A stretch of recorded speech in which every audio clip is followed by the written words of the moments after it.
Hello guys, what's up and welcome back again to my YouTube channel. My name is Melissa, and if you're new on this channel, please like the video, subscribe, click the notification bell. I just hope you guys can hear me. There's a fan here. I cannot do without fan, not even for a second. Like this video, subscribe, click the notification bell so that whenever I post, you of course will be the first to find out. I'm sorry that I've not really been so consistent like I plan to. Trust me, I have videos, so it's just editing.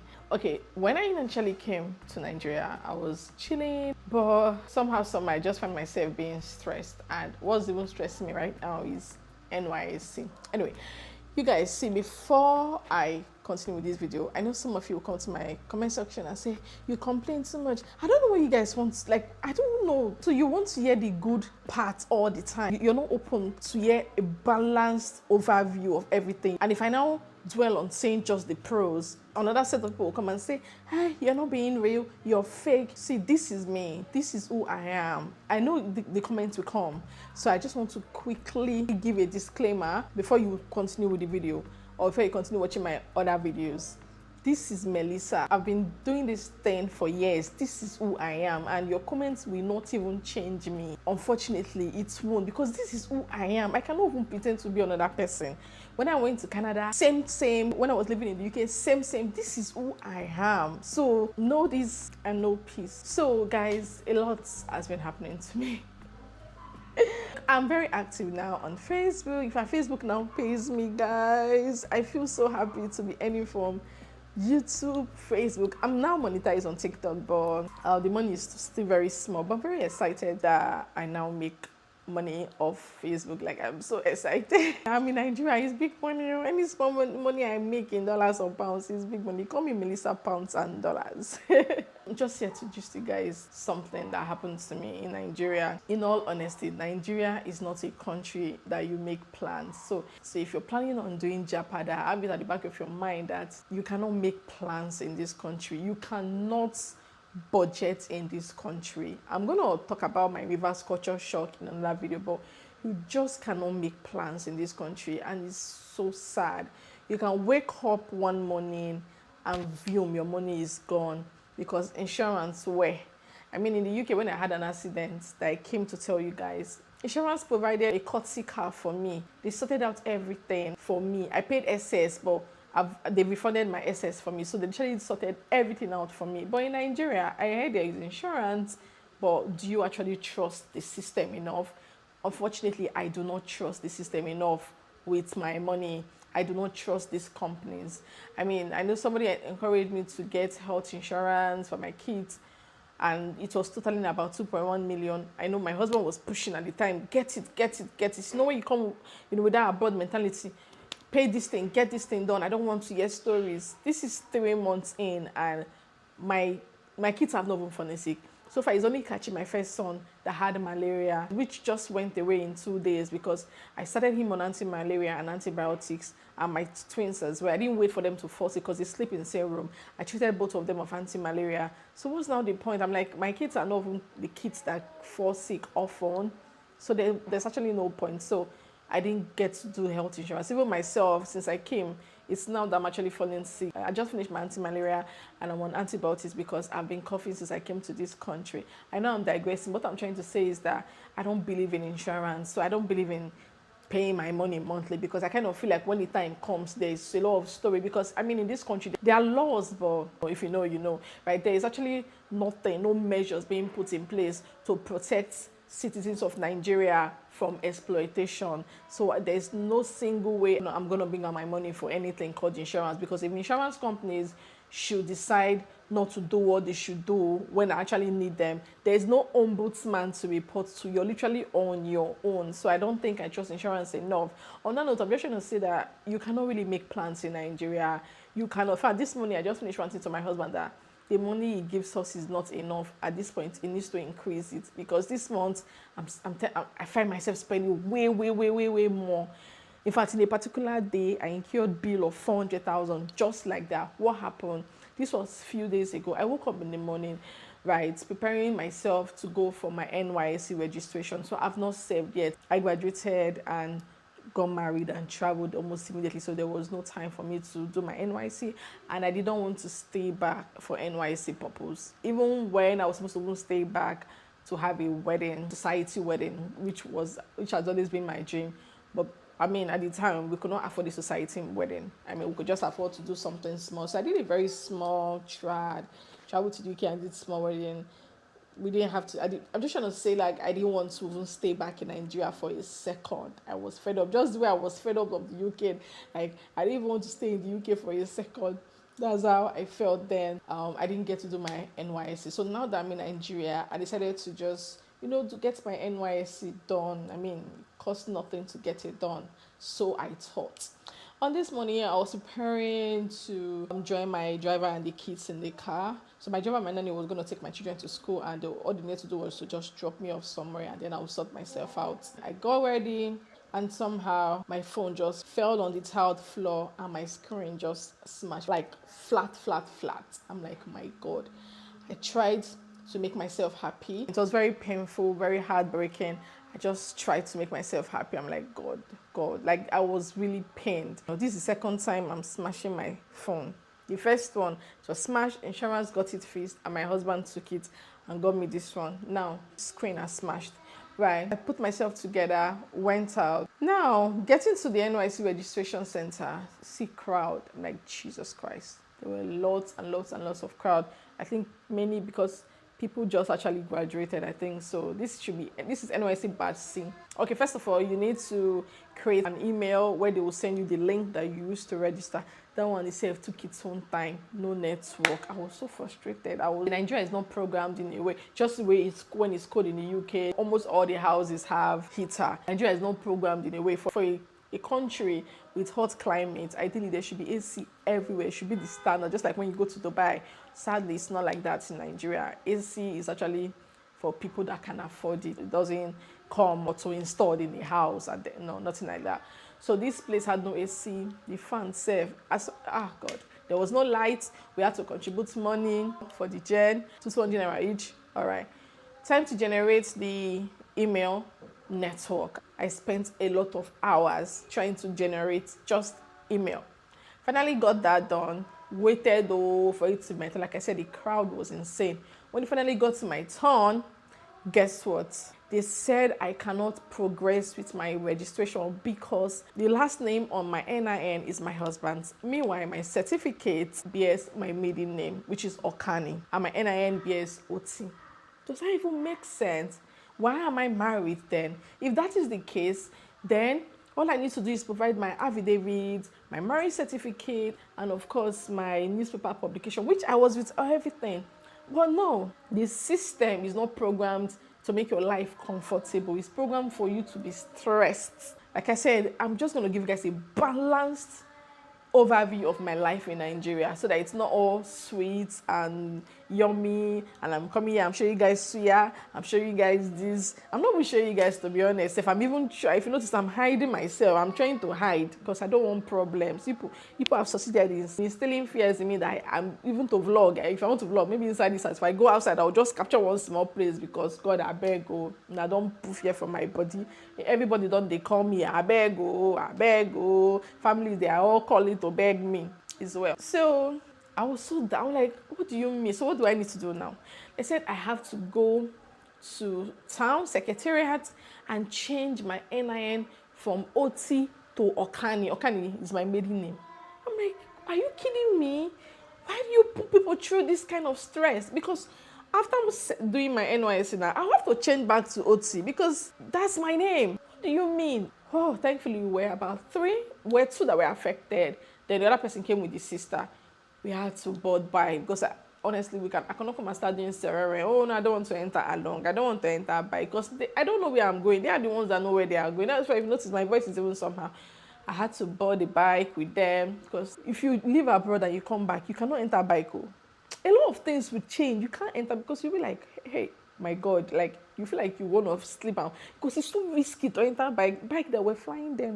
No, it's so risky. Anyway, I boarded bike, the doors, 3 days under the sun, my color changed.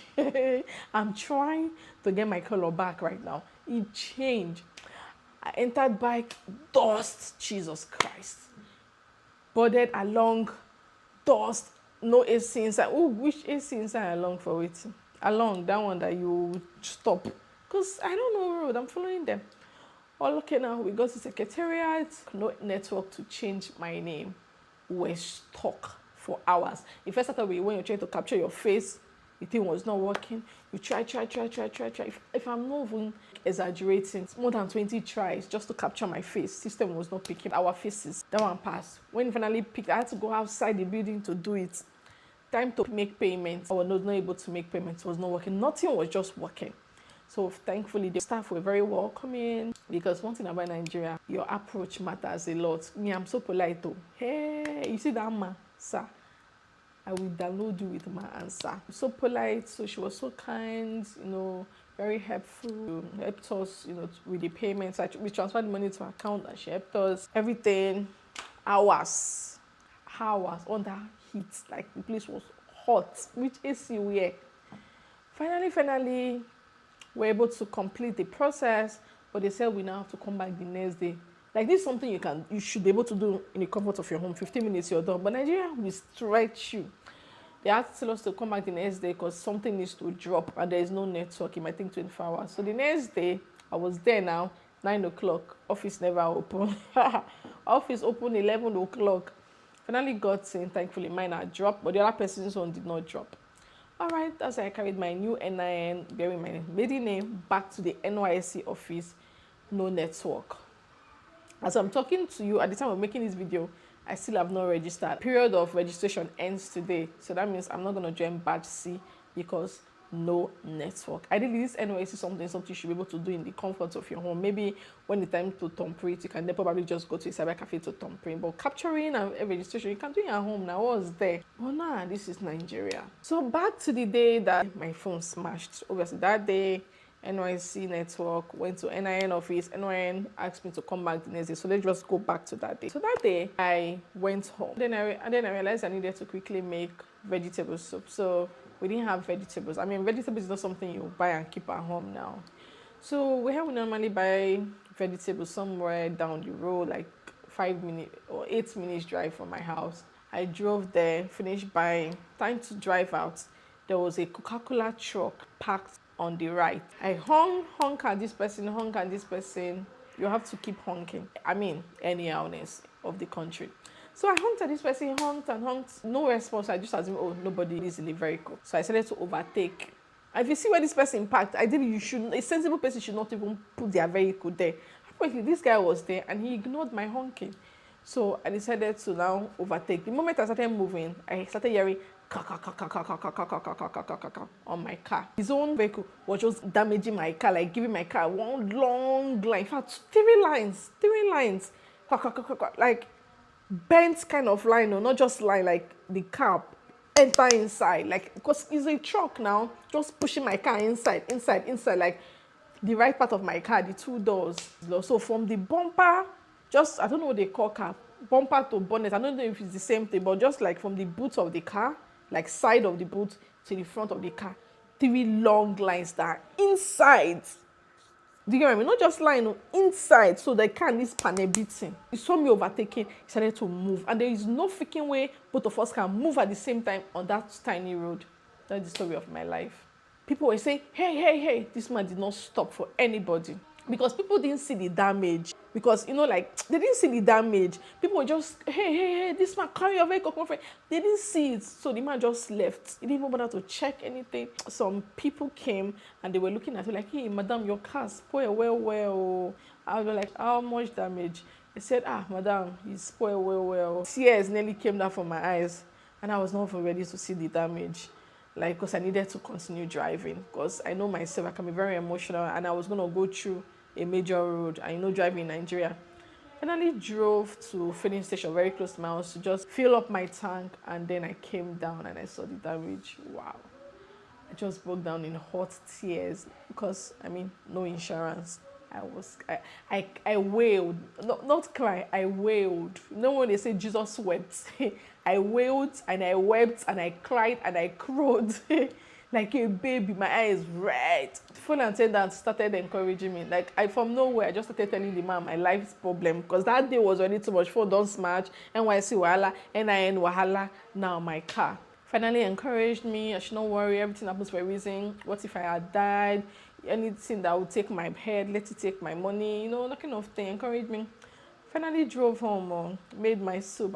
In fact, sit and plan for me. Made my soup and realized that I needed to buy extra ugu for the soup to tell that the soup will have weight. So I needed to just go 2 minutes drive to pick ugu. All right. So this is where along the road they just put their wares, their vegetables and everything here. Obviously, because I'm sensitive, I know them. If they were the ones, they would park in front of that road like that and buy their vegetable. But me, I'm civilized. So I decided to just go to the next street, park my car, and just walk down. If I know, I would have been unruly, to break the law. After that, that's what people do. I indicated right, checked my blind spot, checked my mirror. It was safe for me to go from nowhere. As I was just turning, the next thing I heard was boom. My car picked an Okada man.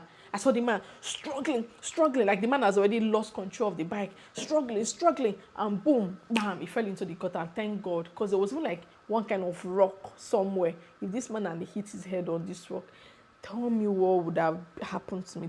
Where would I have been now? Maybe chilling inside cell or prison. Maybe I would have killed somebody. Where will I start? Once you kill somebody, you're guilty. Nothing like, how did it happen? They did not see you indicating.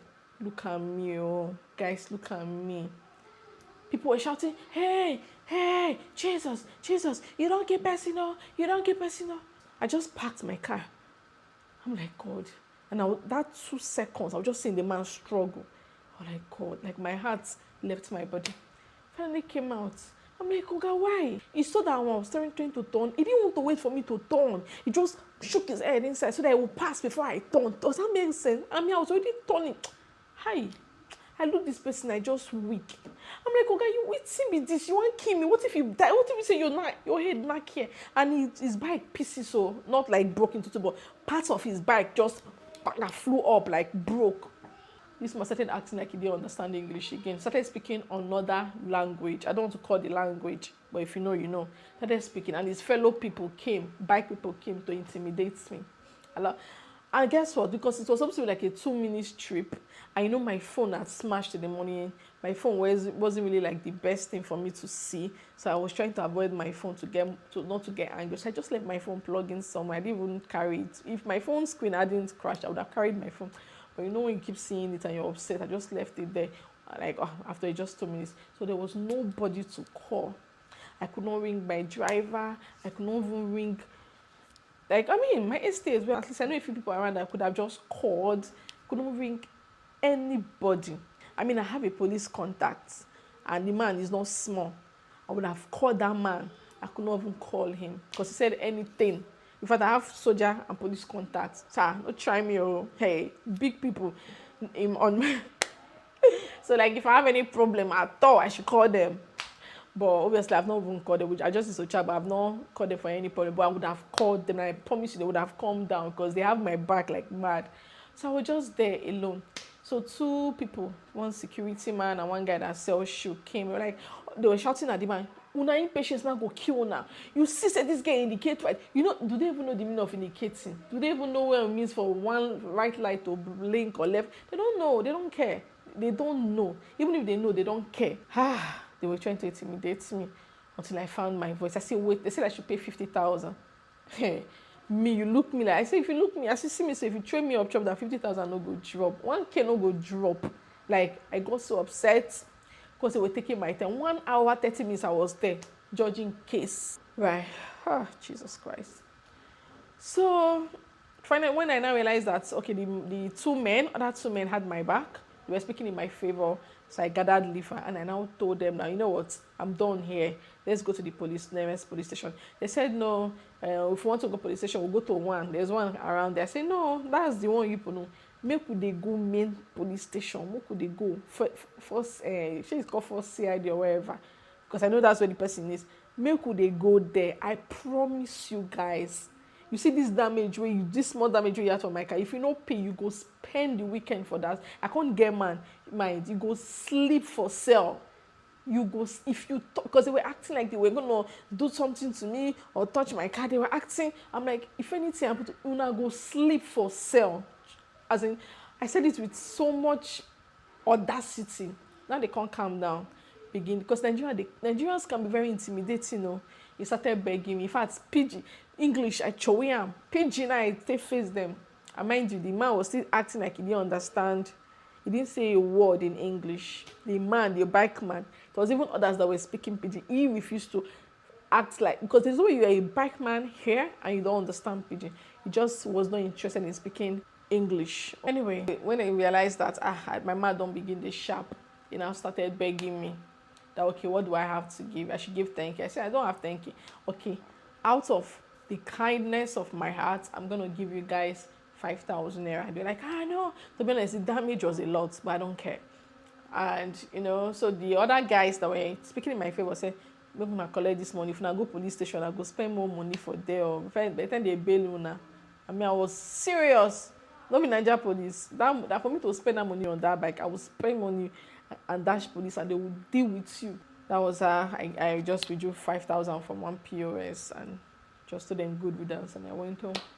In one day, I incurred expenses of at least 400,000 because I'm trying to fix my phone now. They're giving me bill of 300,000 to fix my screen. My car, about 80-something thousand, 100,000 to fix because of a bag from nowhere expenses. I woke up this morning, but it just pepper me. I told my husband, see, as in you have to send more money. Like, but it just pepper me, because how you can't budget, you can't make plans. As you're making plans of failing. You know, you want to succeed, but have to make a mind that you can also fail because nothing is working. This is my audio. I don't even know the essence of making this video, but it's for you guys to also see this negative side of Japada. It's not all sweet, it's not all rosy, I promise you. Till date, I still have not done my NYC registration, and looks like I have to wait till the next badge. It's insane, my dear. It's insane. So when you're thinking of Japada, have it at the back of your mind that you might most likely experience something like this, or even more. This thing happened in one day, one day. And since I came to this country, I've been coughing. Like, I've been coughing for the past 3 months. I think it's the environment, the air, I don't know. My kids were coughing, but thankfully theirs is gone. But I've been coughing consistently. I'm even on antibiotics now, hoping it will help. My second antibiotics, I had to go for a higher medication. Reality. And do you know the funny part? Nobody send me message. Now me, by myself, send myself this message. Guy, that leads us to the end of this video. I just came here to rant. I'll see you on my next one. Bye, guys.